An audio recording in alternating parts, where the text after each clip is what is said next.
Hope you are doing well. स्वागत करती हूँ आपका एक न्यू रामा टॉक्सिक न्यू सीरीज में। इस सीरीज में हम बात करने वाले हैं एक कुछ ऐसे महारथियों से, एबीएस फाउंडेशन की कुछ ऐसे महारथियों से जो कि सफलता के लिए संघर्ष कर रहे हैं। इसीलिए इस सीरीज का नाम भी मैंने यही रखा है, संघर्ष से सफलता।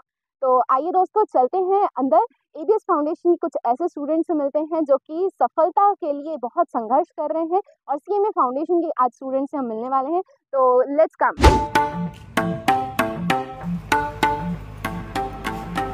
हम मिलेंगे सीएमए इंटरमीडिएट स्टूडेंट यश गुप्ता से।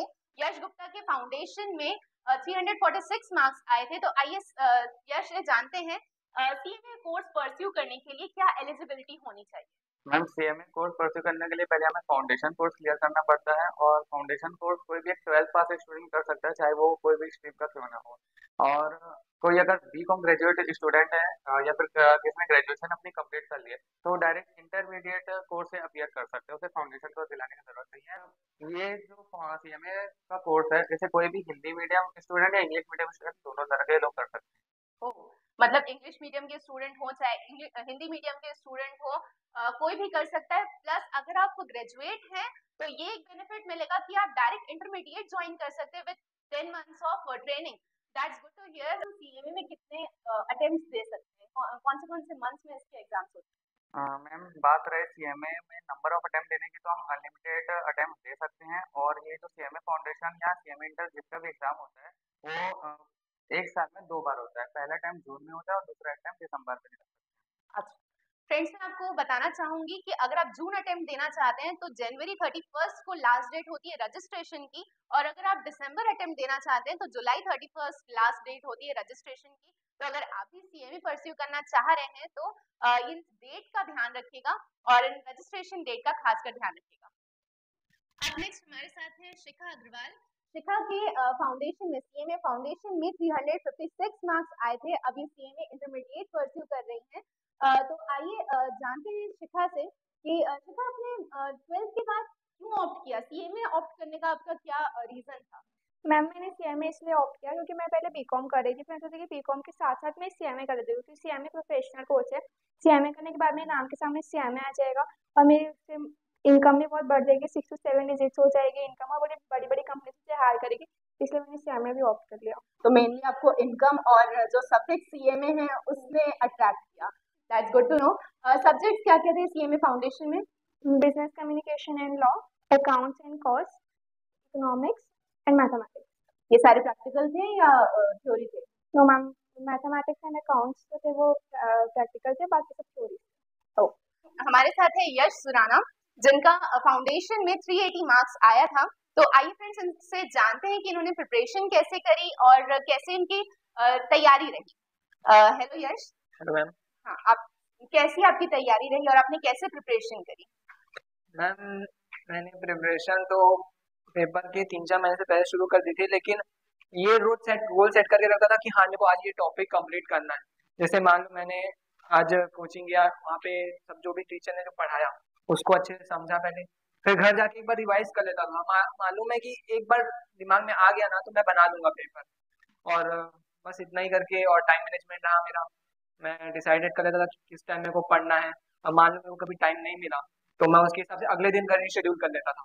और सोशल मीडिया, आप जैसे जो यूथ हैं वो सोशल मीडिया से बहुत ज्यादा भटक जाते हैं, तो आपने उसको कैसे मैनेज किया? मैम, भटक तो मैं भी ज्यादा था, बट हाँ स्टार्टिंग में मैं भी एकदम डिस्ट्रैक्टेड था, लेकिन बीच में फिर दिमाग में रात को सोते जाता था भाई पढ़ना भी है अपन को अभी। तो फिर ऐसे करते जब बीच में ज्यादा हो जाता था ना सोशल मीडिया का, मैं रुक जाता था। अब 2 दिन टारगेट था, नहीं छूंगा ही नहीं अब मैं। फिर ऐसे करते करते फिर वो हो जाता है, जब पेपर पास आते ना तो खुद के अंदर से एक आता है बिलीव आता है कि नहीं भाई इसको रहने दे, अभी फ्यूचर के बारे में सोचने की बात है, पढ़ लेते हैं, वरना अभी नहीं पढ़े तो।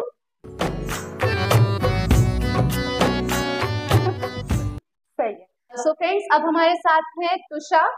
तुषा सीएमए इंटरमीडिएट की स्टूडेंट है और सीएमए फाउंडेशन में इन्होंने 328 मार्क्स लाए थे। तो आइए जानते हैं कि इन्होंने ऐसे क्या करियर ऑप्शंस देखे सीएमए के बाद में जो इन्होंने सीएमए परस्यू किया। आप बैंकिंग फील्ड में भी जा सकते हो, फाइनेंस फील्ड में भी जा सकते हो, there are lot of opportunities. और सीएसईएमए के साथ में आप बीकॉम कर सकते हो, बीबीए कर सकते हो, ये सब भी हो सकता है। तो आप मुझे एक टॉपर स्टूडेंट जैसी दिख रही हैं, तो मैं आपसे जानना चाहूंगी आपने कैसे टाइम मैनेजमेंट किया और सीएमए फाउंडेशन की तैयारी कैसे करी? सीएमए फाउंडेशन की तैयारी तो एकदम सिंपल थी, कुछ ज़्यादा करना नहीं पड़ा। बस 3 to 4 आवर्स स्टडी करो, जो क्लास में हुआ है उसको घर जाके रिवाइज करो अच्छे से, और जो प्रैक्टिस है अकाउंट्स और कॉस्ट में प्रैक्टिस, और मैथ्स में खास करके मैथ्स में बहुत प्रैक्टिस लगती है। बस वही किया था। एबीएस से आपको कैसा सपोर्ट मिला? एबीएस से काफ़ी सपोर्ट मिला। एबीएस में सारे मॉक टेस्ट हुए, रेगुलर टेस्ट हुआ, सारे टेस्ट मैंने दिए थे, और सब यहाँ की फैकल्टी सारी एकदम बहुत ज़्यादा सपोर्टिव है। और स्टडी रूम, यहाँ पे मैं डेली स्टडी रूम आती थी, स्टडी रूम में बैठ के 3 घंटा मैं यही स्टडी कर रही थी, फिर मेरे को घर जाके उतना ज़्यादा पढ़ने की ज़रूरत नहीं पड़ती थी, यहाँ पे मेरी सफिशिएंट पढ़ाई हो जाती थी। ओ, अभी जो स्टूडेंट पास आउट हो रहे हैं, 12th के स्टूडेंट जो अभी आने वाले हैं, उनको आप प्रोफेशनल डिग्री की तरफ कैसे एक मैसेज देना चाहेंगी और क्या मैसेज देना चाहेंगी? प्रोफेशनल कोर्स करना चाहिए, बहुत अच्छी बात होती है।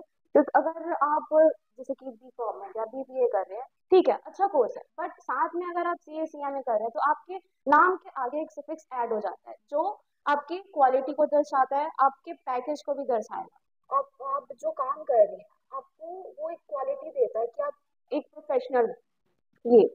और एक ऐसा भी हो जाता है कि एक जब अपन किसी डिप्टी कलेक्टर को देखते हैं तो वाह भाई ये तो डिप्टी कलेक्टर है, वैसे ही अगर अपन सीए सीआई बन जाते हैं तो अपने अंदर एक क्वालिटी आ जाती है कि वी आर अ प्रोफेशनल।